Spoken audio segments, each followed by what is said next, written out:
Welcome back to Your Health, Your Way. In this episode, we are going to talk about brain health, specifically how we can support people who might be struggling with things like anxiety or depression, but helping people in a way that maybe doesn't immediately resort to using medications. Not because medications don't have their place, they absolutely do, but because for many people, especially families and those thinking long term, there's often more going on beneath the surface that deserves attention. So today's conversation is about slowing things down a bit. It's about widening the lens and looking at how the brain is shaped by the body, by stress, by hormones, by blood sugar, by inflammation, and by the environment that we live in every single day. When conversations turn to mental health, things like anxiety, depression, brain fog, emotional overwhelm, feeling stuck, the path forward often feels very narrow. For many people, the conversation quickly moves toward diagnosis and medication. And for some, that path is definitely helpful and definitely necessary. But for others, it feels maybe incomplete. And for many families, especially parents, it raises questions. Is medication the only option? Does it have to be the first step? Are there ways to support the brain before or alongside medication? That's really what this episode is all about. Because when it comes to mental and emotional health, there are definitely many ways to support the brain that don't necessarily involve immediately changing brain chemistry. There are physiological and environmental factors that influence how the brain feels and functions every single day. Stress hormones, blood sugar stability, inflammation, gut health, sleep, oxygen delivery, movement, and overall metabolic health all shape our moods. It shapes our focus and even our emotional resilience. And when those areas are supported, many people notice actual real changes in how their brain feels. And sometimes these changes are subtle and sometimes they're significant. But that doesn't mean medication is wrong. It just means that medication isn't the only way to support the brain. And before we go any further, I just want to pause here briefly and say something very important. This is not an anti-medication conversation. Medications are absolutely necessary at times. They can be life-saving, in fact. For many people, it's essential. But for others, it plays maybe more of a supportive role at the right time. And there's definitely situations where medication belongs in the care plan. But what we're doing here is expanding the lens. We're making room for the idea that medication doesn't have to be the only place in this brain health conversation, especially when we're talking about anxiety, depression, children, long-term well-being, and even longevity. So with that context in mind, let's talk about why the brain responds the way it does in the first place. When you step back and you really look at the brain, one thing becomes very clear very quickly.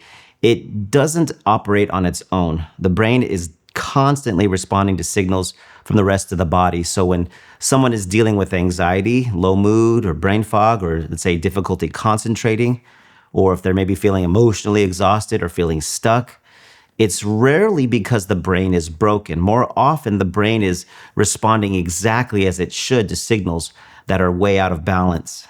Once you understand that, the goal shifts.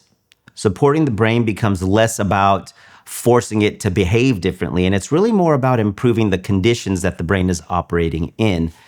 And so a natural place to start with that is stress.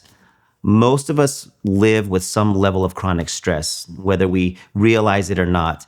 And cortisol, which often gets labeled as a bad hormone, really is actually a big part of how we survive. Cortisol helps you wake up in the morning. It helps you respond to challenges. It keeps you alert and adaptive. In short bursts, cortisol is protective. The issue isn't cortisol itself. The issue is what happens when stress never really turns off. When cortisol stays elevated for long periods of time or when its normal daily function gets disrupted, the brain starts to change how it functions. Areas in the brain involved in memory, emotional regulation, and threat perception become way more reactive. And over time, the brain gets very good at noticing stress and much less efficient at turning that response off. That's when people start to experience anxiety, irritability, brain fog, emotional exhaustion, trouble concentrating, or that constant feeling of just being on edge. Now, cortisol doesn't act alone. Hormones and insulin are constantly communicating with the brain about what's happening in the body. When those signals are balanced, the brain tends to regulate more easily. And when they're not, the brain responds accordingly. And right alongside hormones is blood sugar. The brain relies heavily on a steady supply of glucose. And then when the blood sugar spikes and crashes throughout the day, the brain experiences some significant responses. The stress can feel like anxiety, irritability, shakiness, sudden fatigue, emotional reactivity, or even like mood changes. Sometimes these symptoms can seemingly just come out of nowhere. And this is why supporting our blood sugar through balanced meals, reducing highly inflammatory foods, can be very impactful. For some people, emotional stability and mental clarity improve simply because the brain is no longer riding a metabolic roller coaster. Often that happens without medication. And when you start looking at stress, hormones, and blood sugar together, another system naturally comes into the conversation, and that is your gut. The gut and the brain are in constant communication with each other. Immune signaling, inflammation pathways, nutrient absorption, and even neurotransmitter production all play a role in that relationship. So when the gut is inflamed or imbalanced, the brain feels it. This is why gut testing can be so important for people struggling with these things. Food sensitivities, microbiome imbalances, chronic inflammation, poor nutrient absorption, just to name a few, all of these things can influence how the brain functions. What looks like a brain issue is often a downstream effect of the gut not working properly. This is also where functional medicine really begins to matter. So, functional medicine just doesn't ask questions like, what symptom do you have? It asks questions like, why is this happening? Why is cortisol elevated? Why are your hormones out of balance? Why is blood sugar unstable? Why is inflammation present? It looks at patterns over time, not just one lab at one given moment in time.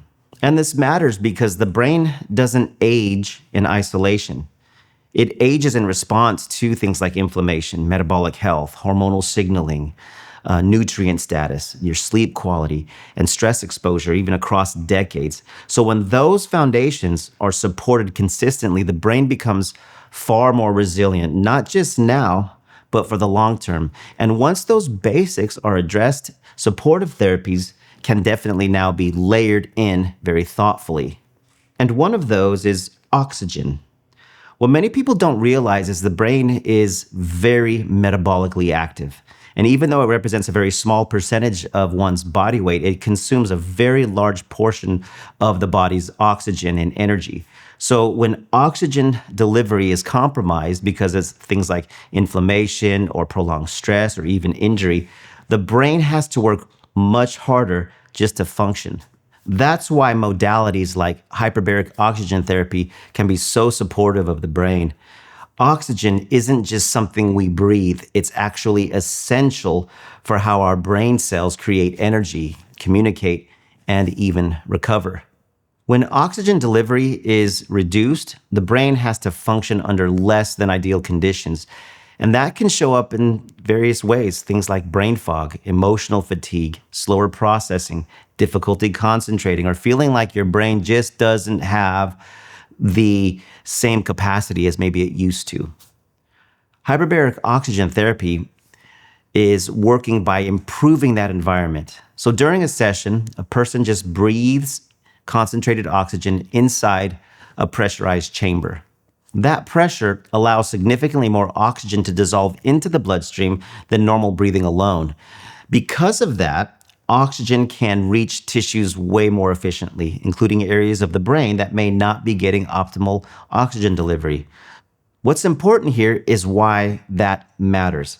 So more oxygen at the cellular level is going to support energy. It's going to help calm inflammation. It's going to improve circulation and support the brain's natural repair processes. So when the brain isn't struggling to meet basic energy demands, it often becomes easier to regulate mood, focus, and emotional flexibility. This is why hyperbarics can be so supportive for people recovering from concussions or post concussion symptoms, or for those dealing with neurological stress or injury, and for people experiencing chronic inflammation, maybe fatigue and brain fog, or even long term burnout. And something that's really important to emphasize is what hyperbarics don't do. They don't directly alter brain chemistry. They don't override emotions. They don't suppress symptoms or force the brain into a certain state. Instead, hyperbaric oxygen therapy works by giving the brain better conditions to function in. It supports the brain's own ability to regulate rather than trying to control or override it. For many people, that shift alone makes a huge difference. Not because anything was forced, but because the brain finally had the resources it needed to do what it was designed to do. Another supportive option that often comes up in conversations about brain health is something called transcranial magnetic stimulation, or what we refer to as TMS. TMS is a non invasive therapy that works directly with the brain, but in a very gentle capacity. One of the most important things to understand from the start is that TMS does not use any form of radiation. We're talking about the same level of energy in a MRI, right? But very targeted in specific areas of the brain that are targeted. And so there are no x-rays, no ionizing energy, and nothing that damages tissue. Nothing is implanted and nothing is put into the body. So a typical TMS session is actually quite simple. You're seated comfortably in a chair and you remain fully awake the entire time. And a small magnetic coil rests on the outside of the head, gently against the scalp. So during the session, the coil delivers brief magnetic pulses to specific areas of the brain that are involved in mood regulation, motivation, and emotional processing. So most people describe the sensation as a light tapping or a rhythmic clicking. The sensations are very mild and rarely cause anything like a mild headache afterwards. And these sessions usually last about anywhere from 19 to 30 minutes. And when they're finished, people return to their normal activities right away. There is no sedation and no recovery period. A patient can literally drive in themselves and drive themselves home. And so what makes TMS different from medication is that it doesn't work by changing the brain chemistry throughout the entire body. Instead, it really targets specific brain circuits that may not be functioning optimally. In many cases of things like anxiety, depression, trauma, OCD, ADHD, emotional burnout, the issue isn't that the brain is damaged. So in many cases, let's take depression as an example. The issue isn't that the brain is damaged, it's that certain areas have become underactive over time. And while stress-related pathways are being overactive, it results in a situation of imbalance. And so TMS helps to gently stimulate those quieter areas so communication between regions improves. And over time, this can definitely be helpful for the brain to regain flexibility and balance. For many people, this leads to significant improvement in their symptoms.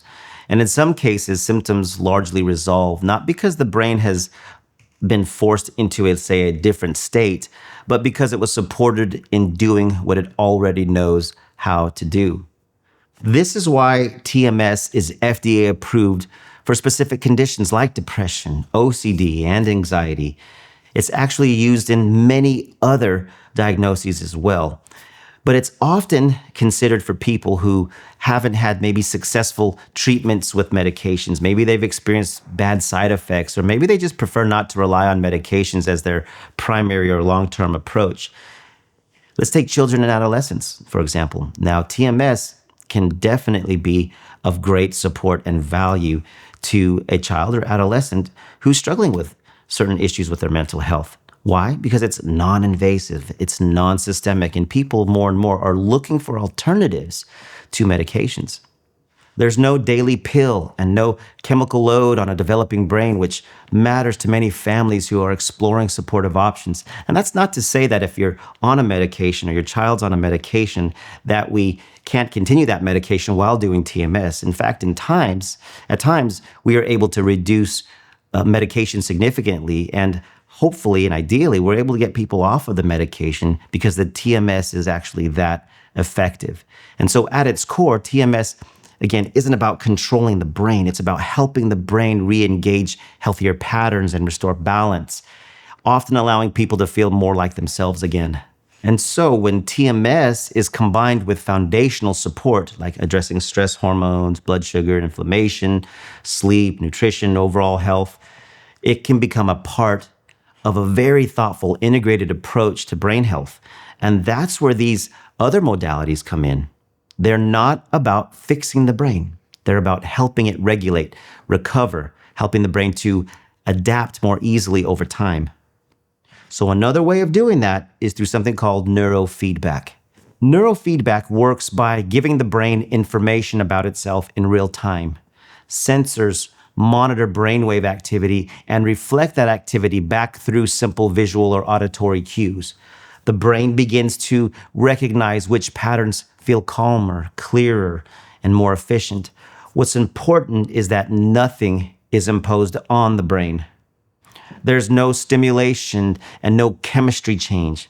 The brain is learning by observing itself. And because it's naturally adaptive, it gradually shifts toward healthier patterns. And this is why neurofeedback can be especially helpful for things like attention deficit disorder, anxiety, emotional regulation, and stress-related patterns, particularly in children. It is effective.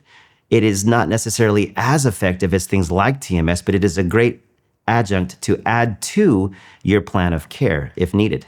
So as the brain becomes more efficient, circulation and inflammation start to matter even more, which brings us to something else that's very important now. I want to talk about heat therapy. Now, heat therapy, what I'm talking about is sauna use.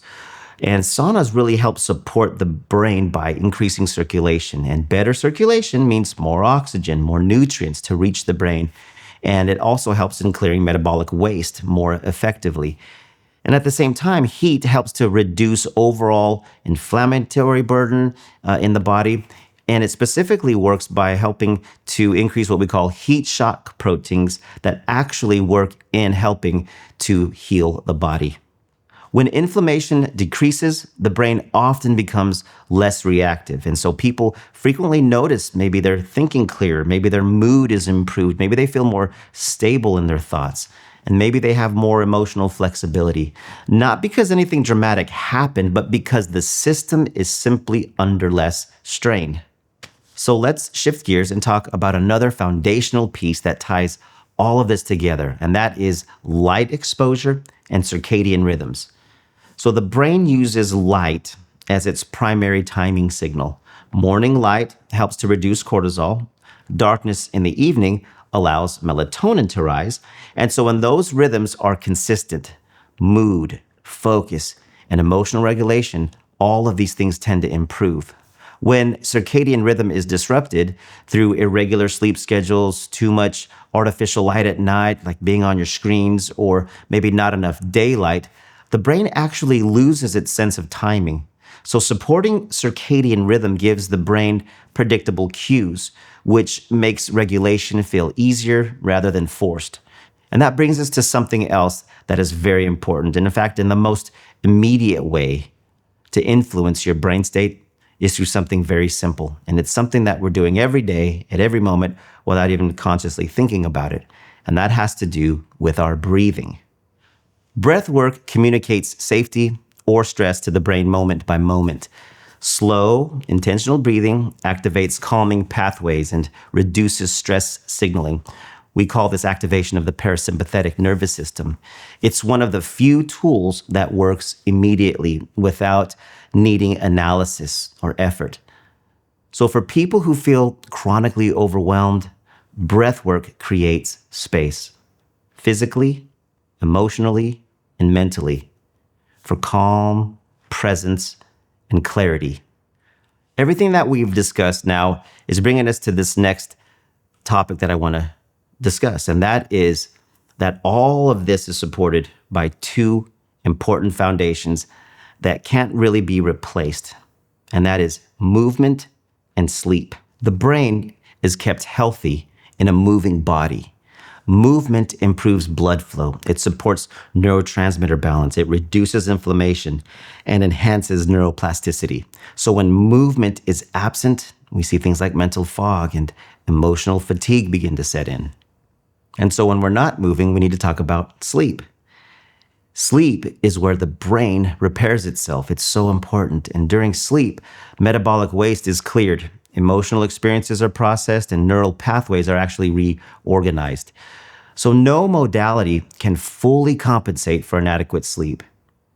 And finally, there's something else that's really important to talk about that is also important in one's brain health, and that involves counseling and therapy.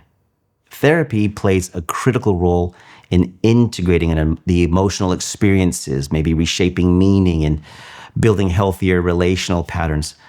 But therapy often works best when the brain and the body are supported physiologically, when there's alignment, when the body feels safer and more regulated. We see that insights maybe land more deeply and change actually becomes sustainable. When you step back and you look at all of this together, you might see a pattern start to emerge. What I want to communicate is that really none of these approaches are about forcing the brain to behave differently. They're not about suppressing symptoms or overriding emotions. They're about supporting the conditions the brain needs in order to function well. So whether we're talking about cortisol and stress or hormones, blood sugar, gut health, oxygen delivery, circulation, sleep, or rhythm, the common thread is environment. The brain responds to the environment it's given. So when stress is chronic, when inflammation is high, when blood sugar is unstable, when sleep is disrupted, or when the body is depleted, the brain adapts the only way that it knows how to. And so things like anxiety, low mood, brain fog, emotional reactivity, these are often the signals that a depleted brain manifests. So that's why modalities like hyperbaric oxygen therapy can be so helpful, because it improves oxygen delivery and reduces inflammatory strain. And that's why TMS can be so effective, not because it overrides the brain, but because it actually helps to heal the brain, particularly those underactive circuits, to help those areas to re-engage. And that's why when we look at all of these approaches together, we can have such a positive impact, because they each support regulation in different ways. And of course, none of this excludes medication. And for some people, medication is absolutely essential. But for others, it's more supportive. And for some, especially children and families, it may not be the first choice that they want to start with. So the point isn't choosing maybe necessarily one path over another. The point is having options. Supporting the brain doesn't have to be an all or nothing decision. It can be a thoughtful, layered, and individualized approach. It can change over time, and it can honor both the biology of the brain and the person living inside it. So when the body is supported, the brain follows. And so when the brain has what it needs, regulation becomes easier. And when regulation improves, clarity, resilience, and emotional range tend to improve. If there's one thing to take with you from this conversation, it's that when it comes to brain health, there are often way more options than we're initially told. Supporting the brain doesn't have to start with forcing change. It can actually begin with understanding. It can begin with curiosity and creating better conditions over time. Just remember, if you can change your brain, you can absolutely change your life. However your path looks, it deserves to be thoughtful, informed, and aligned with what matters most to you. That's what Your Health, Your Way is all about. This podcast is for general informational and inspirational purposes and does not constitute the practice of medicine or any healthcare services. No doctor-patient relationship is established, and the content in these episodes is not intended to diagnose, treat, or give medical advice, nor is this a substitute for seeking professional medical care. The use of the information discussed is at the user's own risk.